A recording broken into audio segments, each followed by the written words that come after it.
Hello and welcome to Plus TV Africa. I'm Benga Aboro out with the news on the hour.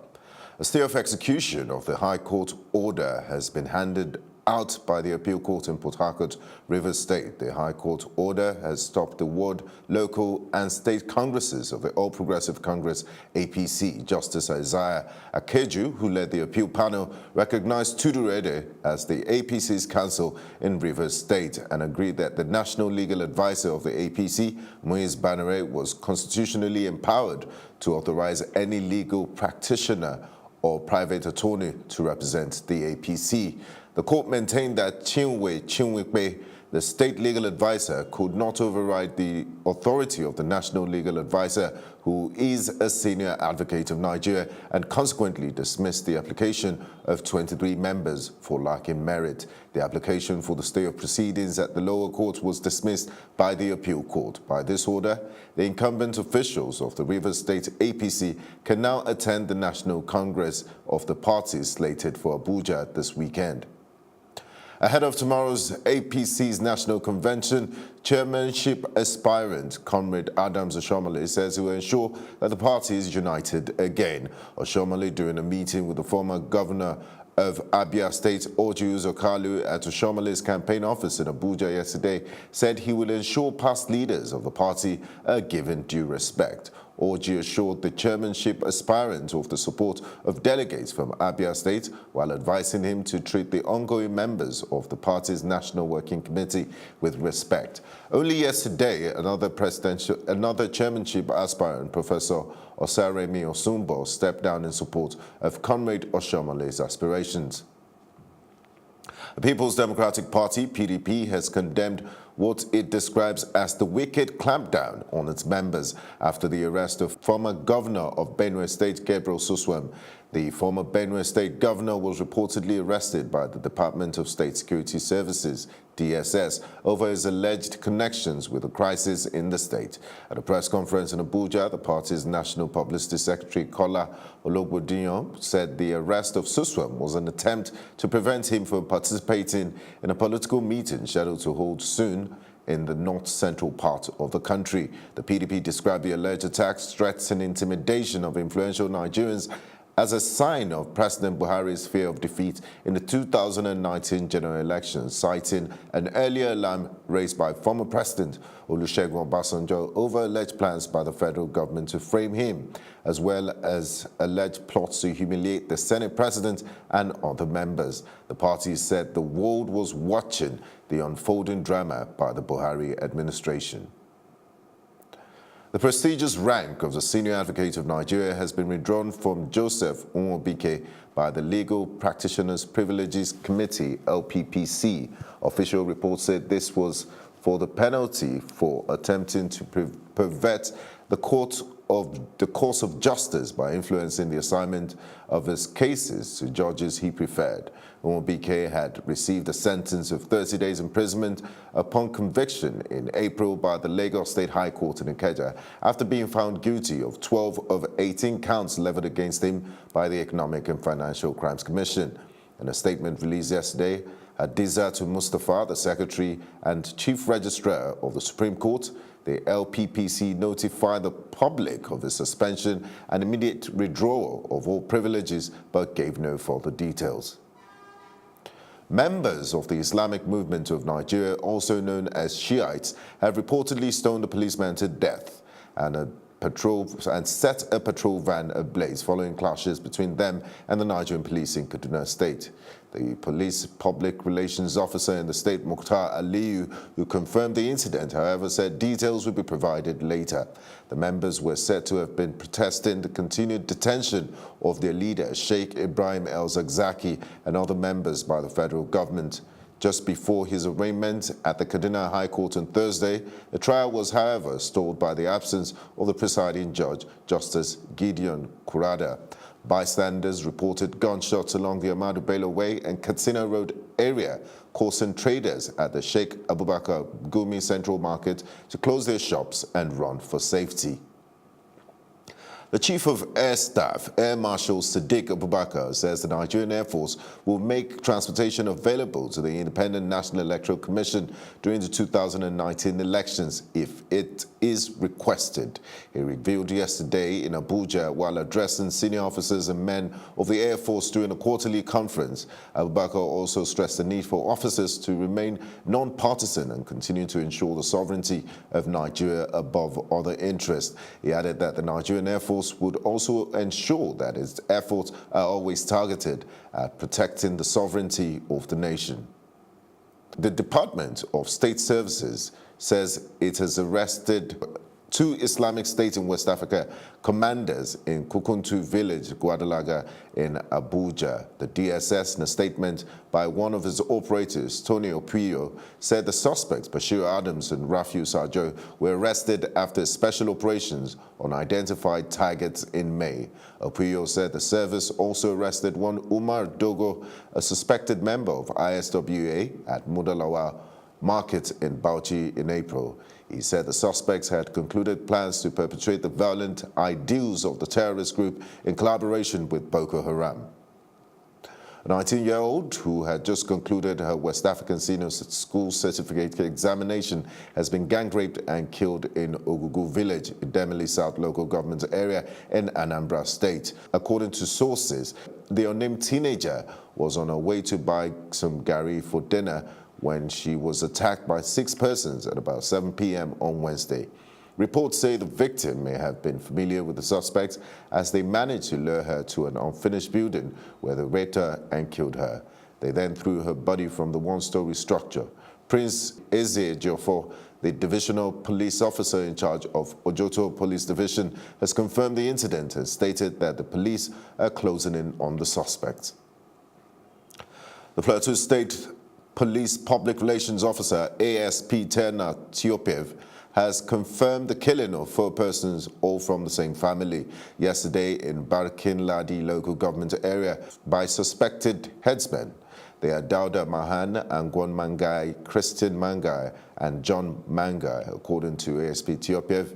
Efforts are on to arrest the suspects and bring them to book. Barkin Ladi has recorded an increased number of attacks in the past 2 months by persons widely suspected to be non-indigenous herders who have a modus operandi of killing farmers while at work. The federal government has banned the training of private security guards by consultants in Nigeria. This was disclosed by the Commandant General of the Nigerian Security and Civil Defense Corps, Abdullahi Muhammadu, in Abuja on Thursday.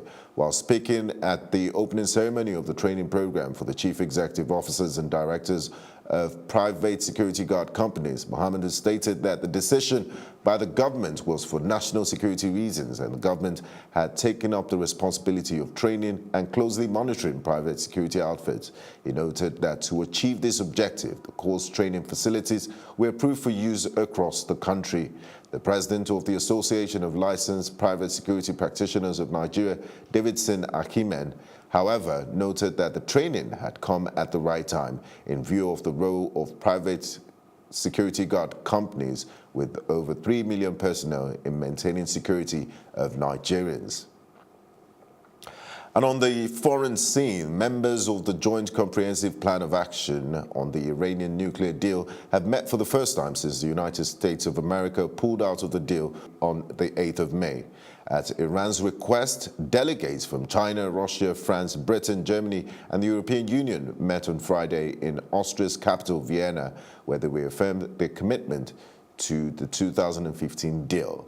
Iran's Deputy Foreign Minister Abbas Araghchi told reporters in Vienna that Tehran was negotiating with other signatories to see if they can provide them with a package which can give Iran the benefits of sanctions lifted. The Iranian government is apprehensive about the prospect of a deal that is sufficiently in Iran's interest. Araghchi went further to say that he told the conference that the nuclear pact is an intensive care unit because it has lost its balance as a result of the withdrawal of the United States from the deal. As part of the 9-point security master plan curated in Uganda to eradicate killings and kidnappings in the country, President Yoweri Museveni of Uganda has mandated that henceforth all guns are to be fingerprinted, while vehicles and commercial motorcycles, locally called borders, are installed with electronic monitoring devices to monitor individuals' movement across the country. However, the government will not be incurring the cost of this new development. The citizens are expected to assume financial responsibility for it. Yoweri also announced that any attempts to tamper with the electronic devices will trigger an alarm. As a result, enable easy tracking of crime. The whole of Algeria went offline on Wednesday for the start of high school exams, the first in a series of internet blackouts to stop the possibility of students cheating. Internet connections were cut across the country for 2 hours to coincide with the start of 2 school tests. According to the Algerian Minister of Education, Nouria Ben-Padbrit, devices with internet access, such as mobile phones and tablets, were banned from Algeria. More than 2,000 examination centers and metal detectors were set up at the entrance to the centers. In other moves to prevent questions being leaked, the minister said mobile jammers and surveillance cameras had been installed in locations where the exam papers were printed. The internet blackout is scheduled to continue until Monday in order to combat cheating among more than 700,000 students. And in business, India announced on Wednesday that it would increase its duties on some farm products, as well as iron and steel products imported from the United States. India thus joins the European Union and China in their retaliatory action against the tariff by the U.S. President Donald Trump on steel and aluminum. According to tariff rates issued by India's Commerce Ministry, some farm products were listed for the purpose of higher import taxes, most of which are imported from the United States. India also increased duties on some iron and steel products. Some of the new rates will take effect immediately, while others will follow suit by the 4th of August. According to Reuters, Nigeria has rolled over its crude for oil products by an extra 6 months until the end of the year. Mekanti Baru, the group managing director of the Nigerian National Petroleum Corporation, NNPC, who is currently attending the Organization of Petroleum Exporting Countries seminar in the Austrian capital, Vienna, said on the sidelines that the contracts have been rolled over until the end of December.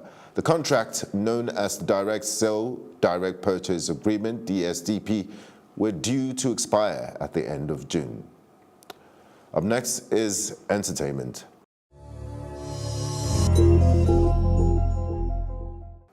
And in entertainment, American rapper, songwriter, actress and producer Queen Latifah is launching an initiative called Queen Collective to help female directors fund and distribute their projects. The Queen Collective will be used to build productions across TV, commercials and films. The Fly Girl hitmaker took to her Instagram page to share a few details about the upcoming project. According to Deadline, the Girl Strip actress has partnered with several companies, including Smirnoff and HP, to fund the project.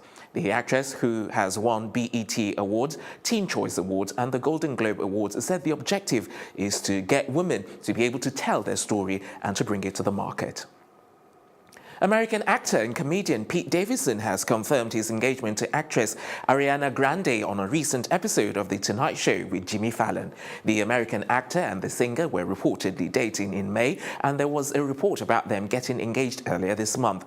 Pete expressed his joy about his courtship with the singer Ariana by saying he feels like he won a contest. When asked how he had been handling the buzz from the public about his engagement, he said men were showing him respect by tipping their hat to him. This is the first time one of the pair have spoken about their engagement publicly. American singer, rapper and actress Mary J. Blige is set to storm in a new horror film titled Body Cam. The singer amazed the world last year with director Dee Reese's historical drama Mudbound. a role which got her an Academy Award nomination, and now she's exchanging genres after landing the lead role in a new scary movie. According to reports, Mary J. Blige will play a cop in the horror thriller. The singer's character in the movie sees visions related to the spiteful spirit presence and takes up an investigation after a body camera. Filmmaker Malik Vittal, who directed John Boyega's gangster film Imperial Dreams in 2014, is set to direct the movie with Matt Kaplan. Bodycam is Mary J's latest on-screen gig. The news of Blige's casting in the new movie came on the same day her divorce from Kendu Isaacs was concluded. The R&B icon is currently filming The Umbrella Academy, a Netflix series which is about a group of scatter superheroes who reunite after the death of their adoptive father. Controversial actress Kosi Ojiako has vowed to remain single or at best be a single mother for life, even as some of her Nollywood colleagues are getting in and out of marriage. The actress said she became more convinced that this was the way to go after she saw a neighbor beat his wife blue-black right in front of their child. The busty act, who says she does not want to find herself in such a position, wrote on her Instagram page that she doesn't have time for trouble and that her baby mama mode has been activated. Kosi, who took a swipe at the neighbor in question, said she tried intervening only for the man to beat her up as well, inflicting some injuries on her in the process. According to Kosi, this would not be the first time the man is hitting his wife in public, despite his level of education and his wealth. Unfortunately, the actress regretted the wife in question has been mute about it as well, and constant physical abuse. The actress concluded it will be better to stay unmarried than ending up with such a man. And that's it on entertainment. Up next is Udoka with the sports news.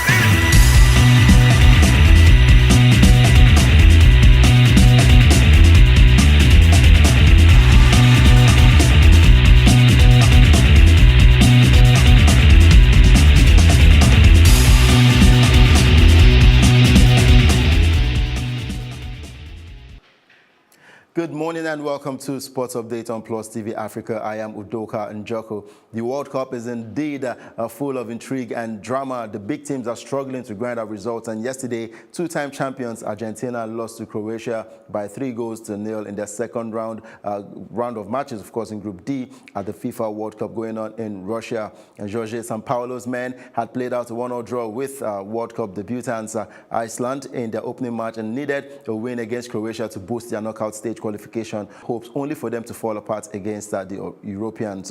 And the game was filled with excitement from start to finish. 8 minutes into the second half, Ante Rebic got the first goal for Croatia, courtesy of a blunder by the Argentine goalkeeper Willy Caballero. And Ivan Rakitic made a goal line clearance as Argentina tried to come back. And Luka Modric and Ivan Rakitic scored the second and third goals respectively for Croatia. And the 3-0 defeat to Croatia happens to be the worst group stage defeat suffered by Argentina in 60 years. The last time was the 6-1 loss to Czechoslovakia at the 1958 World Cup in Sweden. And Croatia moves to the knockout stage for the first time since the 1998 World Cup. And Argentina will now have to defeat the Super Eagles of Nigeria in the final Group D match to stand a chance of qualification. That is if Nigeria defeats Iceland later today, which kicks off by 4 p.m.